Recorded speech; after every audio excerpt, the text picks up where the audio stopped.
to the sky, 'cause we got the fire, fire, fire. Yeah, we got the fire, fire, fire. And we gonna let it.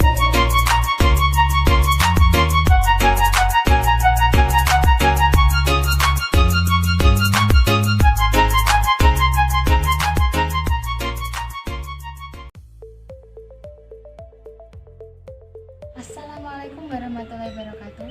Halo teman-teman. Di sini saya membuat video untuk memenuhi tugas metodologi studi Islam. Sebelumnya perkenalkan, nama saya Krisnalatul Afadah dari Prodi Hukum Keluarga Islam kelas A, Fakultas Syariah, Kampus IAIN Kediri. Pada video kali ini, saya akan menjelaskan sedikit tentang studi Islam. Jadi jangan lupa saksikan ya.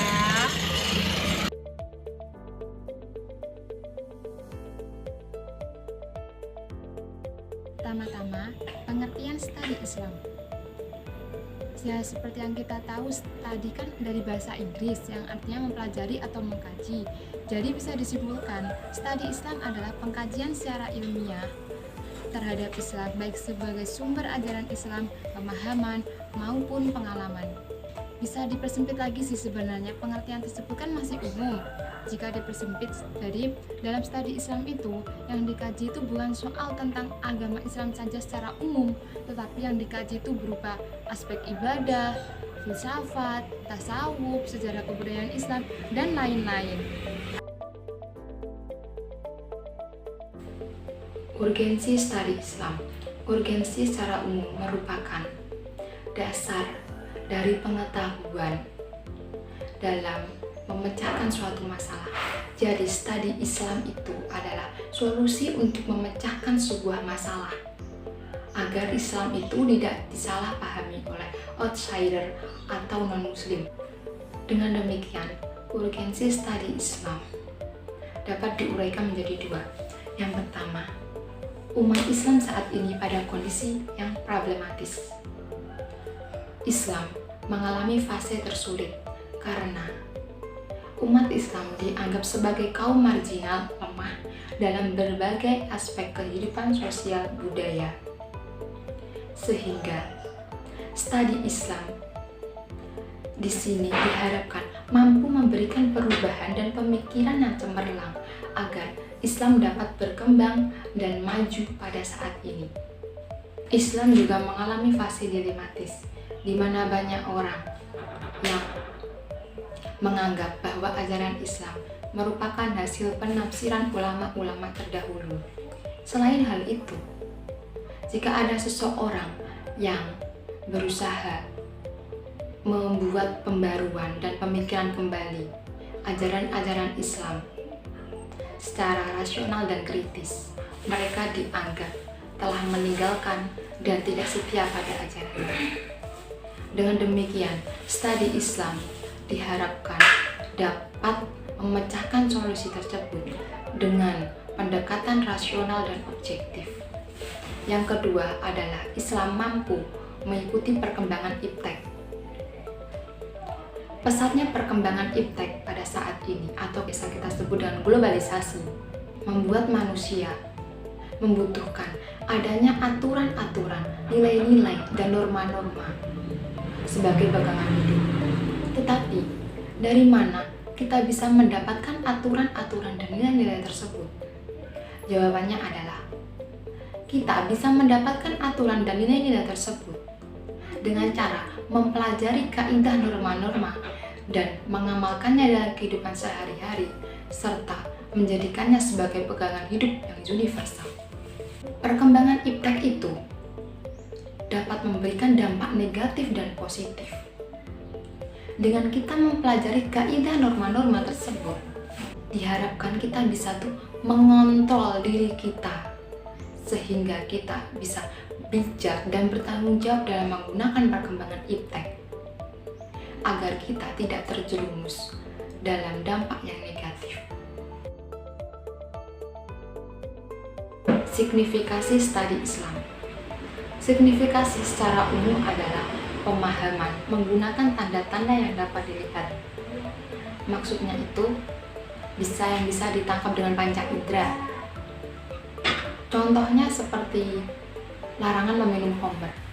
Hal tersebut sudah diatur dalam Al-Quran Surat Al-Ma'idah ayat 90 yang berbunyi, A'udzu billahi minasyaitonir rajim.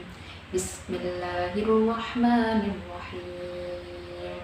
Ya ayyuhalladzina amanu innamal khamru wal maisir wal ansab wal azlamu rijsun min amalis syaitan fajtanibuhu la'allakum tuflihun. Yang artinya, wahai orang-orang yang beriman, sesungguhnya meminum khamar, berjudi, berkorban untuk berhala, dan mengundi nasib dengan anak panah merupakan perbuatan yang keji dan termasuk perbuatan setan. Maka jauhilah perbuatan-perbuatan itu agar kamu beruntung. Dari ayat tersebut kita bisa mengetahui bahwa meminum khamr itu hukumnya haram. Selain itu, kita juga tahu bahwa meminum khamr itu bisa merusak organ tubuh sehingga kesehatan kita terganggu.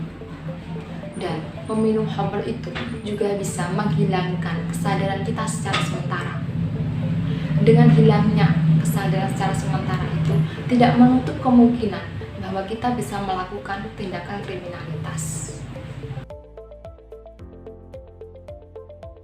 Selanjutnya adalah tujuan studi Islam. Studi Islam memiliki tujuan untuk mendalami, memahami, serta membahas ajaran-ajaran Islam agar mereka yang mempelajari studi Islam bisa melaksanakan dan mengamalkannya dengan benar. Jadi, setelah kita mempelajari studi Islam, kita itu diharapkan bisa menerapkannya dalam kehidupan sehari-hari, bisa mengamalkan apapun yang ada di dalam Islam, baik itu berupa larangan maupun perintah. Tetapi tetap harus berpegang teguh pada Al-Quran dan hadis. Aspek-aspek sasaran studi Islam ada dua, yaitu yang pertama, aspek sasaran keagamaan, yang kedua, aspek sasaran keilmuan. Yang pertama yaitu aspek sasaran keagamaan. Kerangka ajaran yang ada di dalam Al-Quran dan hadis tetap digunakan sebagai sandaran utama dalam sebuah kajian Islam. Dari aspek keagamaan tersebut, nilai-nilai dalam agama diharapkan dapat menjadi landasan hidup bagi seseorang dalam berperilaku, baik berperilaku di dalam masyarakat, bernegara, keluarga, dan dimanapun mereka berada. Yang kedua, yaitu aspek sasaran keilmuan. Studi keilmuan memerlukan pendekatan analitis, kritis, historis, empiris, dan metodologis. Selain itu, yang perlu Anda ketahui, ilmu pengetahuan itu tidak terikat dengan wahyu, tidak berasal dari wahyu. Jadi ilmu pengetahuan itu bukan langsung dari Allah, tetapi di dalam Al-Quran, di situ juga dijelaskan sebuah ilmu pengetahuan, baik itu berupa kesehatan, sains, dan lain sebagainya. Selain itu, Anda juga harus tahu bahwa ilmu pengetahuan itu berasal dan terikat oleh pemikiran rasional seseorang. Dalam sejarah awal perkembangan Islam, pendidikan Islamnya sebagaimana dilakukan oleh Nabi Muhammad SAW adalah upaya pembebasan manusia dari akidah yang sesat yang dianut oleh kaum Quraisy, dan upaya pembebasan manusia dari segala bentuk penindasan yang dilakukan oleh suatu kelompok terhadap kelompok lain. Metode yang digunakan oleh Nabi Muhammad pada saat itu mula-mula adalah metode pendekatan personal individual, yaitu beliau menerima wahyu dari Allah dan digunakan untuk dirinya sendiri. Kemudian meluas ke arah pendekatan keluarga. Beliau mulai dakwah, mulai menyebarkan agama Islam pertama-tama ke keluarga, kerabat, sepupu, dan lain sebagainya, tetapi belum sampai ke masyarakat. Setelah itu, pada gilirannya meluas ke arah pendekatan sosiologis, yaitu masyarakat. Beliau mulai dakwah ke masyarakat penduduk Mekah, dan mulai dakwah ke berbagai wilayah dan daerah. Dan pada saat ini disebut dengan dakwah terang-terangan. Pertumbuhan studi Islam di Indonesia. Di sini saya akan hanya menyebutkan poin-poin terpenting dan bukti-buktinya saja ya. Pertumbuhan studi Islam di Indonesia dibagi menjadi 3 masa. Yang pertama pada masa klasik, yang kedua masa pra-kemerdekaan, dan yang ketiga masa pasca kemerdekaan. Yang pertama itu pada masa klasik pada abad 7 sampai 15 Masehi.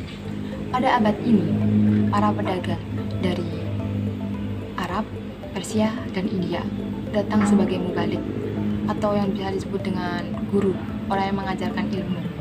Pada saat ini, materi yang diajarkan itu hanya seputar syahadat, rukun iman, dan rukun Islam. Kemudian pada abad ke-13, mulai muncul pendidikan langgar dan pesantren. Untuk poin-poin yang lebih jelas, Anda bisa baca sendiri dan akan saya tampilkan setelah ini. Selanjutnya, yang kedua yaitu pada masa pra-kemerdekaan. Pada tahun 1909, mulai muncul pendidikan madrasah yang didirikan oleh Syekh Abdullah Ahmad di Palembang. Pada tahun 1910, Syekh Tholib Umar mulai mendirikan madrasah school. Kemudian pada tahun 1923 berganti nama menjadi Diniyah School. Setelah itu pada tahun 1931 berganti nama lagi menjadi Al-Jami'iyah Al-Islamiyah.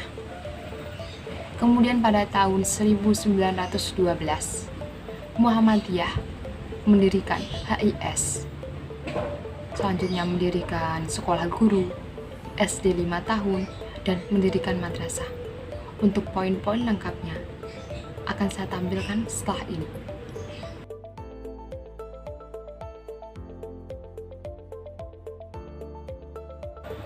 Selanjutnya yang ketiga yaitu pada masa pasca kemerdekaan atau setelah kemerdekaan. Pada tahun 1952, studi Islam tingkat dasar sampai tingkat menengah mulai diseragamkan melalui jenjang MI 6 tahun, MTS 3 tahun, dan MA 3 tahun. Kemudian pada tahun 1951 mulai didirikan sebuah perguruan tinggi agama Islam negeri atau PTAIN. Dan kemudian pada tahun 1060 PTAIN berganti nama menjadi Institut Agama Islam Negeri atau IAIN.